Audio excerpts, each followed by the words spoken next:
Are you gonna adopt a dog again? Now I'm gonna get teary-eyed. Stop trying to plan for when things go back to normal. There's not going to be things going back to normal. You can have it all. You just can't have it all right now.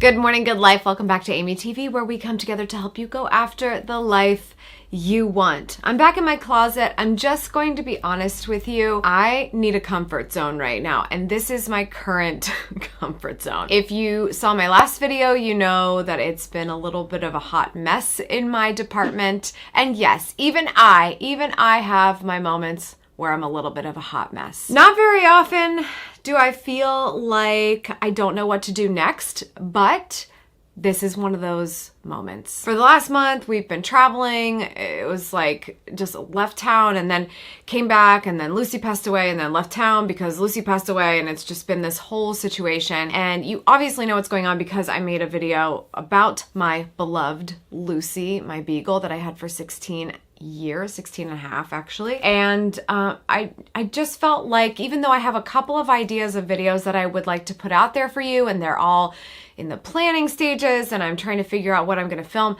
it just felt really weird to jump in, I'm not gonna lie, because it's like, I feel like we just need a life update, okay? It's like my goal with AmyTV, I felt like I had this kind of coming out party in a way. When I unveiled the planner, I had a new office, a new set. We're still tweaking that a little bit to make it a really good experience. But it was like, that was supposed to be like hitting the ground running. And I don't feel like I'm hitting the ground running. I feel like I need to have more of a connection to you. The content that I want to share here, I really want it to feel more impactful, because we've had a lot of times where we sit down and I just share things that I've learned and tell you what to do. I think there's a balance between having really good ideas that are good for you to try and that I want you to do, and showing you what that looks like for me. I would like to strike more of a balance of what that looks like through videos here. Because if you kind of have to ask yourself a question, right? I have a podcast. It's very easy for me to sit down and just like talk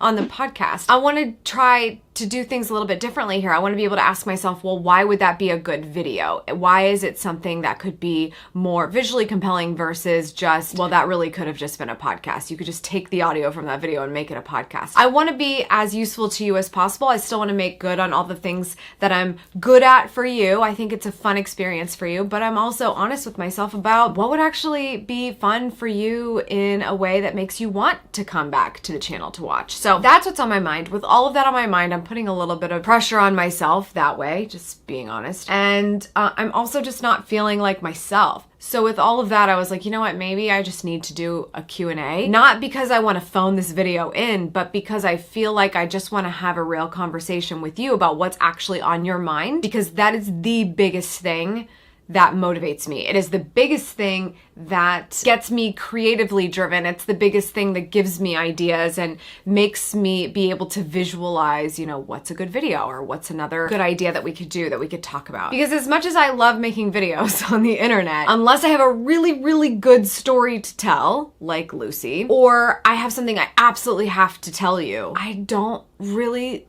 want to make videos. I want to share my life, but I want to share it in a way that actually would make it mutually beneficial for us. Fun for me, and something that you can take away and do something with right away. That is why Go After the Life You Want is our tagline. I want to show you I'm doing that, and I want you to see ways that you can do it as well. So anyway, that's the long story as to why I'm doing a Q&A today. I otherwise am not phoning it in. Actually, that's not true. Other than that, I definitely am phoning this in because I did like 5-minute makeup and I am so sick of my hair. I actually tweeted this. Does anyone else feel like 2020 is just like weighing on their head so much they want to cut all their hair off? Because that is what I feel like right now. I feel like I need a new identity. I'm too lazy to deal with all the hair that's on my head. I'm just like everything. I might look different next time. I don't know. I'm just letting you know. So anyway, I went to my Instagram. Back to the point. I went to my Instagram and I said, hey, I'm doing a Q&A video. Can you send me some thoughts of what you're thinking about right now? So let's dive in. I always love reading the first question as the first person that submitted a question, because I always think that's such a big thing. Like, I have pages and pages of questions here. But Liz Johnson, my darling, I'm definitely answering your question even though I haven't vetted it yet. What do you do on days you're not motivated and don't want to do anything? Well, that's quite timely. On days that I am not motivated and don't want to do anything, it really depends. Is it a weekend day? Because then I really won't do anything. But if I already have stuff going on, if there's something on the calendar, you know, I live by my calendar, I'm going to do the best I can to do those things. The tasks, if they are creative and I am on a very serious deadline, I'm gonna try to do those things no matter what, because I have to stick with my deadlines. I don't just have myself that I'm doing this for. I do this for you. I do this for my team. I do this for the brands that I collaborate with. I do this for a lot of people. So you have to be able to say, like, look how lucky I am. Like, I don't have to go and endanger my life during a pandemic somewhere. I make videos. So on a creative standpoint, I make good on my promises. But if I have a little bit of leeway and I know that the product would be better if I waited, then I'll try to wait a little bit. But I have to look at my calendar and be honest with myself, like, when could this actually happen? Because if I'm gonna say I'm procrastinating on it because I'm not feeling creative today, I have to find out, well, what is the hard deadline? Because I am kind of like one of those people. You might be thinking the same thing. I'm not a procrastinator. I'm just really good under pressure. I know that about myself. I am really good under pressure. But I'm also really good when I don't feel like I'm under pressure. So I'm like, it can go both ways. So if I'm not feeling like I want to do anything and I'm not motivated, it really just depends on what's going on. But most of the time I do feel like, especially when it comes to, because I'm an introvert, talking to other people. If it's like talking to other people, getting on a call, having to lead a team meeting or whatever, I will do those things and I know I always feel better after. Even if the actual work is not that exciting, just having some type of human connection, even though I don't thrive off of it necessarily, I do feel better when it's done. I feel better that I had a conversation with someone. Because a lot of times when I'm not motivated, it has to do with being in my head too much. And so typically what will happen is I either get to take my mind off of that by having a conversation, or I remember what I'm good at by having a conversation. Sometimes I don't want to talk to my coaching clients just because I don't feel motivated, and I'm supposed to motivate them because that's my job. But then when I get on the call with them to show up to do my job, and I get to have that moment where I realize, oh, this is why I get paid to do what I do. Like, I'm good at this. Those make me feel better, and that helps me with the motivation sort of balance. And so even though today may be less motivational, it's those moments that I made good on and showed up for that will help me hopefully have a better day tomorrow. What editing software do I use for my YouTube videos? Actually, it's really interesting. I have a video editor. Hi, Becca. Becca edits my videos in Adobe Premiere Pro. But sometimes we share the work. Sometimes I'll do some things, like I edited the Lucy video myself because it was really important to me that, you know, I be able to share my personal experience, my relationship with Lucy. That's not something you can really like be like, hey, can you edit this and make it? I feel like there's a connection there for me because I started in the industry by learning how to edit at a pretty basic level. So I use Final Cut Pro when it's just me, which definitely is not like the best workflow thing in the world. But personally, what I've found is if I use what I like and she uses what she likes, we usually end up with a really good product in the end, even if we're like co-editing something. So I know the video production people out there are just like freaking out, but sorry, that's how we get our work done. Marissa said phone organization tips. I would love to know if you guys are interested in this, especially now that the iPhone with the iOS 14 update is a little bit more interesting from an organization standpoint. I think that could be interesting now. I will give you like the short answer on this, and I will say that I'm not doing the super duper custom stuff that you can do with iOS 14 because all of that stuff has to do with using shortcuts.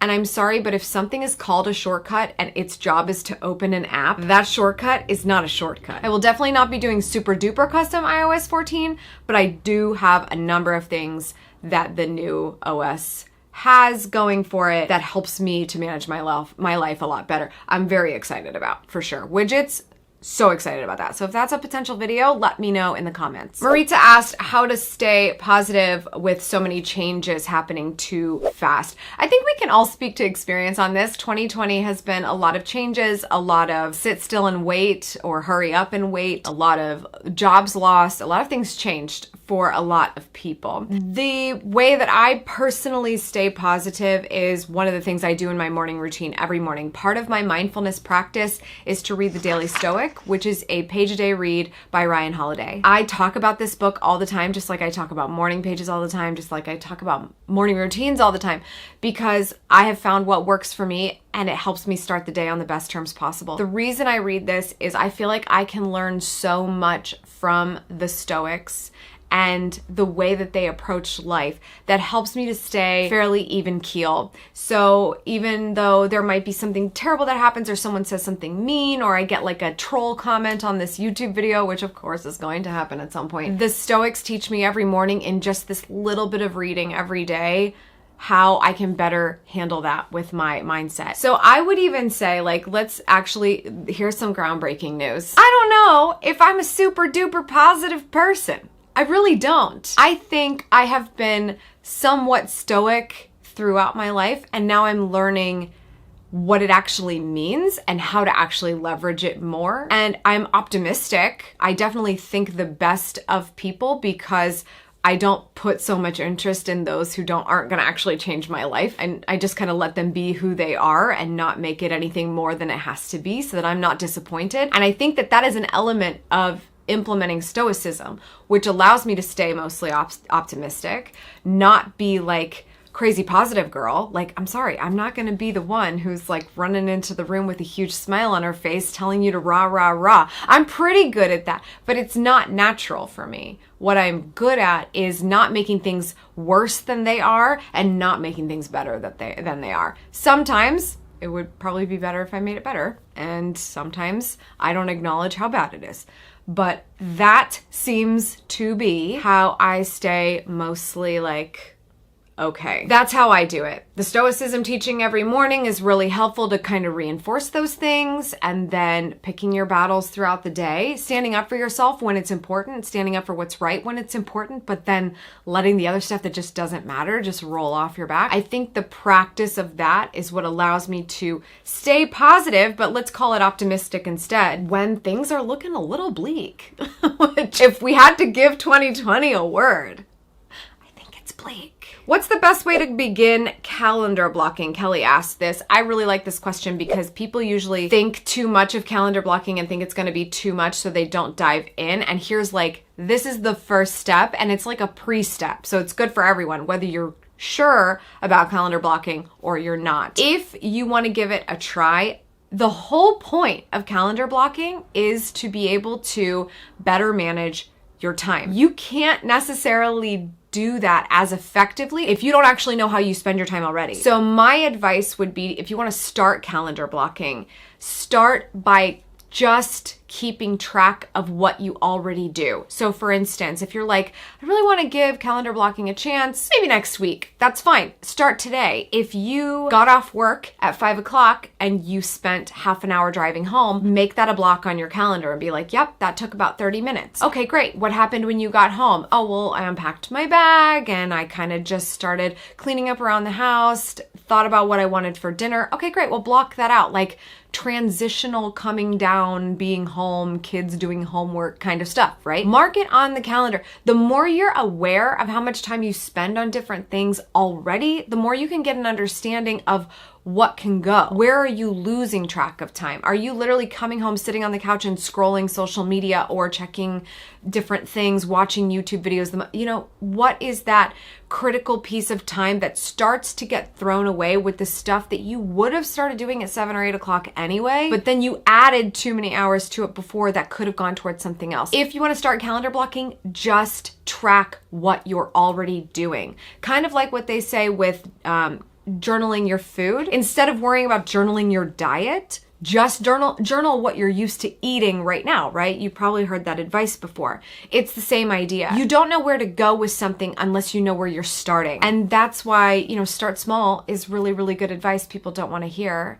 And you've got to do it. because if we try to do too much, we try to be too impressive, we try to not look embarrassed by the little changes we're making in our life, we're never going to get to those big changes because they can't accumulate. Lid Leone asked, is the making of the wine as fun as it looks? So she was watching my Instagram. It looks like we went back to Connecticut to see my husband's family, and every year they home make their own red wine. And this is the table wine that they have for dinner, you know, at least every Sunday, if not every night. And they, you know, gift it if they're feeling extra nice and their wine turned out really good. Like, it's like a cool thing.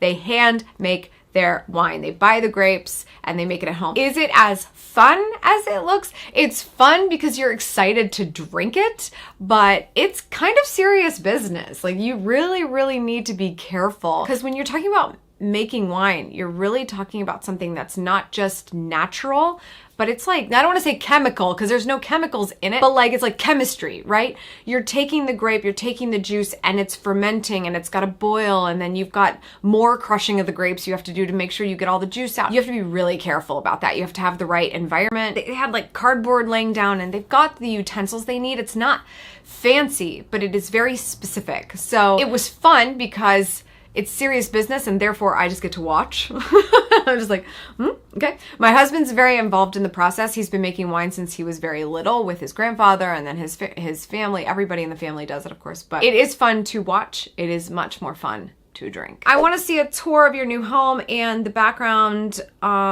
etc. I've been away. Okay, great. Well, here's the fun thing. If you didn't know, I was wanting to do some just sort of like low-key vlogging. It wasn't really working on this channel, and I just thought, you know, the people that like this stuff, let's just go over to another space. So if you check out Amy Landino offline, I actually did a first floor tour, and it's really kind of quick and dirty. I really just walk you through the whole space and talk about the different things that I bought. We're not quite done yet, but it was looking so kind of like presentable. I thought it was a good starting point for a first floor tour. So that's already available for you to watch over on my vlog channel. I have been wanting to do this, and it keeps getting kind of like pushed out. I don't know if I'm going to be able to fit it in the next month, but I would love to hear how pressing you think it is, because I would make it happen if you want. And I'm still adding some things. The office. I told you guys I made a new office set. It's a set and an office. I think that's something a lot of people can relate to these days, because we're taking Zoom calls, we're doing a lot of stuff remotely, and having something that's aesthetically pleasing and not just a place to flip open the Zoom cam and look kind of silly. If that's something that interests you, I thought it would be cool to kind of walk through the different things that I did just to set up a corner of my room to be a desk and a set. And so if that's interesting, we could do a video on that, because what's kind of really cool about it is I already had a lot of the stuff. So the things that I upgraded it with, it was really less than like $500. I am spending a little bit of money on soundproofing, but if you have a room that's not hardwood floor, it might be very interesting to you, because it could be very affordable for you to kind of like throw together something really camera set ready and like on brand for you and functional, because we gotta have that space where we can get work done. So anyway, if that's interesting, if you would like to see like a $500 work setting transformation, that's what I wanted to do that I just never really got around to. So let me know if we need to make that a priority. Do you have anxiety, and how would you describe yourself in 3 words? I've always said this, I don't feel I have anxiety. That being said, I just did a great interview with Michelle B for Detail Therapy. So if you don't know who Michelle B is, fabulous YouTuber, definitely check her out. If you like this channel, you will love her channel. We did a great interview for Detail Therapy, and she talked about her having a little bit of social anxiety, and I asked her what that was connected to, and I'm not gonna spoil it totally, but when she was explaining it, I was like, oh crap, do I have anxiety? Because a lot of her things that are tricky for her are tricky for me too, and it has a lot to do with, brace yourself, performance. I'm sitting down and talking to a camera, so everybody's gonna be like, Amy, whatever, you're so full of it. It's not YouTube performance, and interestingly, it's not even like speaking on stage performance. There's a reason why I never played sports. There's a reason why I don't like to work out with other people. I connect a lot of social anxiety to like performing in front of others when I'm not comfortable. So it was interesting. She kind of talked about what that looked like for her, and that was the connection I made for me. But I'm not going to call it anxiety, because I don't think that's fair. There's a lot of people who have really debilitating anxiety, and I do not have that. The most debilitated I've been has been, you know, grieving and depression. I'm not gonna say I don't get down on myself. I'm not gonna say I don't have really not motivating days. I'm not gonna say I don't have moments where I'm like, I don't wanna film a video because I don't know what people want from me and I don't know if I'm even valuable to you right now. Am I valuable to you right now? Because I feel like a complete mess in my life, but I'm not anxious. I just feel, what's the word? Disheveled. That's how I feel. I feel disheveled. So if I could describe myself in 3 words, that's so hard. I feel like I get 3 words. I really just think it's ambitious, driven, and introverted. That's pretty much it. I would love to throw stoic in there. Yeah, I think I'm a little stoic. Like stoic, driven, introverted. That would be like if I could pick. I would like to call myself stoic. Let's just put it that way. Oh, fall favorites. Oh my God. Okay. Well, I got very excited driving by the cutest little like gourd stand, pumpkins and signs and all these things. So I'm very excited. I set out my pumpkins. I got my mums out on my front lawn. I have my fall wreath. If you guys didn't see on Instagram, I have this wreath that I bought for the spring. And because I told you about it, it was so funny because you guys went and checked out that Etsy store that I got it from. And that woman was so grateful. And I truly, and I'm telling you this because she is so sweet. She gifted me my fall wreath because she knew that it was one of my 2020 goals, 20 for 2020, to get seasonal wreaths in my repertoire. So she sent me a fall wreath and it's stunning. I love it so much. So I really feel like I'm feeling good on the fall favorites from a front step standpoint. My next fall favorite is boots. The fact that I get to break these out in the very near future is so exciting to me, even though I have nowhere to go. Maybe an Instagram photo or 2. What else? I've been eating everything pumpkin. I cannot believe the pumpkin puree shortage. Would everybody please stop buying pumpkin puree? Because I want it all for myself. I cannot get pumpkin puree to save my life, but I finally found a little bit and I was able to make these really yummy pumpkin chocolate with like almond flour. So I think they're gluten-free. It's just these little like bread square things. They're like little decadent treats. I think I found them on Instagram. If you're interested, I can link it to you. Super yummy. I want to experiment with a couple of other pumpkin things. And in general, I just love the fall. I love sweaters. I love boots. I love pumpkin spice lattes. I love it all. And in Ohio, we get it for approximately 3 weeks. It goes from summer to winter real quick. Are you gonna adopt a dog again? Well, I can't say for the future because something I did not anticipate is that I would feel room in my heart for another dog. I really didn't think that that was going to be possible. I thought I was a Lucy person. I didn't think I was a dog person. I thought maybe I'm a beagle person. Here's what I know. If I get another beagle, I will genuinely be shocked at myself because I feel like that's too close to home. And even when I see other beagles, they have to be a very particular coloring for me to feel my heart. You know what I mean? Like they have to look like Lucy at some point in her life. Otherwise, they're just another dog to me. But that being said, I don't think I would get another beagle just because I can literally tell you how that story ends. That was a really messed up thing to say.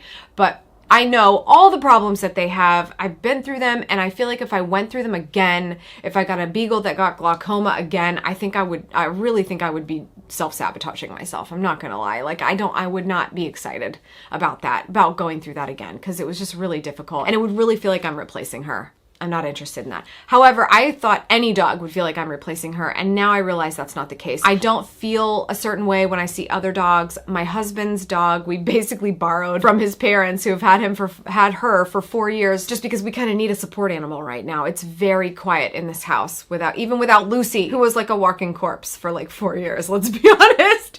So, no, it's really quiet. That being said, I'm not jumping into anything just because I always told myself that after Lucy's gone, I need a moment of not being a mom to just notice how I feel about the whole experience. But now I'm gonna get teary-eyed. But kind of the coolest thing that I learned is what I said at the end of that video. Like, I genuinely feel that I am more of a nurturer than I gave myself credit for. It's just that I never had a baby, which is like the socially acceptable way to be a nurturer. And I did it my way. So that made me feel good. That's what made me feel like my heart is open for another animal. My heart is open for other family possibilities if they were to happen.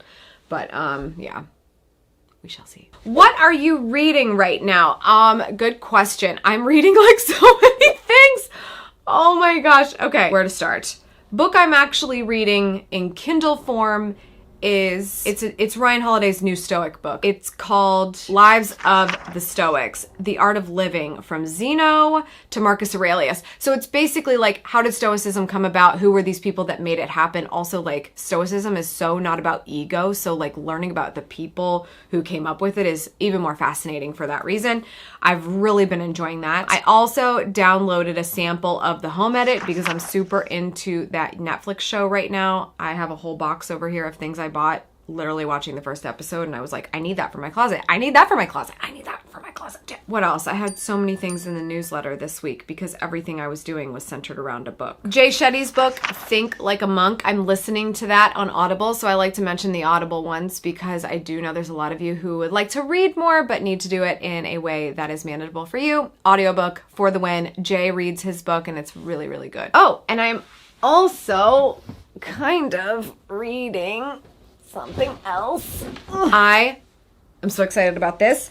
I didn't even know it was coming out until the day it did, and I ordered it immediately. Kristen Cavallari has a new cookbook. I have her first one. I have True Roots. I'm a big fan of that cookbook. We've made a couple of good things, but I love this because this is all about what I've been thinking about recently. Gluten-free and like less refined sugar, so true comfort. I'm so excited. I bought this while I was at my mother-in-law's house, so I haven't made anything yet, but there look like so many good things in here, so very excited. Very excited about that. How to start over with a routine in COVID times. I really like this question because I'm actually going to make kind of a video about this. I am filming right now a video about how I get back into a routine. I talked about that on Instagram as well because I was basically saying like, look, I'm feeling a little bit out of sorts here. And everyone always asks me, what do you do when you're feeling out of sorts, when you're not in a good routine and you need to get back into it? I am making a video about that right now. It should be the next video that goes out, so please make sure you subscribe and get notifications so you don't miss it. But I think the biggest thing here is this. We want to qualify where we are so we can tell a story to ourselves as to why we're not doing what we're doing or what we should be doing or whatever. Rather than thinking about it as getting back into a routine during COVID times, I would think about it as getting into a routine for your new normal. And your new normal is very likely not going to stay the same, right? The reason we're saying COVID times is because it might look like something right now, but hopefully it'll change because there are a lot of things that are up in the air right now, especially in the United States, about how we conduct business, how we conduct ourselves, how we see the people we love, and things like that. You have to do what you can with what you have where you are, Theodore Roosevelt. So with that, finding the routine that's right for you in this moment, instead of, oh, I'm gonna save those jeans because when I lose weight, I wanna wear those jeans. No, you need to have jeans that fit you right now. You need a routine that fits you not in the future, when things are better. You need a routine that fits you now. So again, routine is just a word we throw around. It needs to be something specific that actually happens routinely. I recommend my planner if you need just some simple basics. What's your mindfulness? What's your mastery? What's your movement? Those three things. Can you fill those three buckets for your day? What does that look like for you? What would be perfect if you did those things every day? What would get you excited to get out of bed? Sometimes if we just find these little things, it rounds us out a little bit. And then when all the other things go to the wayside, or people don't respect your time, or people are constantly texting you or asking you to do stuff, you still feel like you got a little piece of yourself for the day. Stop trying to plan for when things go back to normal. There's not going to be things going back to normal. There can't be. This has to do with life and death now, how we handle ourselves. We're all taking it so much more seriously. Think about what that looks like for you now, how you can take advantage of it now. And then when it changes, and hopefully it does change for the better, you can make those adjustments then. How exciting will that be? But you can't hold your breath until then. Figure out what works for you now. Get excited about the now, because we can't just keep getting excited for the future and hope that it actually happens. We have to do something about it. I'll finish with this one. Stella asked, what's the top advice you would give your 20-year-old self? I think I would say this to my 20-year-old self, and I also believe this strongly for those who are young right now and social media is very much a part of your life. Social media was not very much a part of my life when I was 20 years old. I didn't even have somewhere to take selfies and share them when I was in high school. Like, that's not a thing that I had. But what was still the case then, and was still the case for people older than me when they were 20, was that keeping up with the Joneses was a thing, right? If you are thinking that now, that, wow, look at all these accomplished people at age 20. Look at all these people who have businesses at age 20. Look at all these people who are famous at age 20. They have lots of money at age 20, and I'm just doing this. The biggest thing that I would tell myself at that time is what I would also say to somebody who's 20 right now. I believe you should leverage every moment of time you have and appreciate it, but you do hopefully have so much more time in your life. You should make the most of it, but also not put so much pressure on yourself that you have to have achieved something by this moment of your life. If not, the whole world falls apart, okay? Because that's just not the case. I did not do the things I was supposed to do by the time I was 20 years old. I did the things that felt right for me, even though I felt like I was still disappointing people in my life. And that panned out just fine. But the longer that we wait and wait and wait to do things exactly the right way that we were told to do, or we try to do things that are too much because we're in school, we're trying to work, we want to do all these other things, start a blog, have a dog, like, it's like, you can't have it all. You can have it all. You just can't have it all right now. That's just true. That statement is so true. And also, do you even know what having it all means to you? Like, being really clear on that is so big. Don't worry about being just as good as the person next to you or the person above you on the Instagram feed or below you or wherever. You don't have to. The more focused you stay on being excellent at that one thing that matters to you the most, the more likely that's going to come to fruition in the way that you would want it to. If you try to do too much, if you try to be too much to too many people, it just simply cannot. We have the same number of hours in a day, which is why it simply cannot be the case. Can you get people to help you to stretch your abilities and your impact? Absolutely. But don't convince yourself you need to overdo it at 20. You're too young for that crap. You should be enjoying it. You should be figuring out who you are so that you can step into that as soon as possible if you haven't already. I was so unclear of who I was when I was 20 years old because I was trying to be something that I thought everyone wanted for me, but I was still just trying to figure it out my own way. You're so lost because just considering what everyone else thinks. You and everyone else. People who are 50 and 60 years old are doing that. You're going to waste your time the more you drown yourself in that comparison. And that is the biggest tragedy. Wasting your time. Don't do that. All right, well, I think that was a good little catch up. There's so many questions here. I need to do more like Instagram Q&A so we can do these on the fly too. I think that would be good, potentially. Follow me over there, @Schmatastic. If you enjoyed this video, it would be amazing if you could give it a thumbs up. That really supports AmyTV. It helps me to be able to mobilize the ability to do the things that are more interesting here and have more fun content that helps you to understand what it means to go after the life you want. So thank you for doing it. Thank you for subscribing and all that kind of fun stuff. That's all for today. Thank you so much for tuning in. I appreciate it. As always, remember, subscribe for good vibes, kiss the ones you love, and go after the life you want. Cheers. I have no idea what I just said. Oh, 37 minutes. What? Holy crap. Talking too much.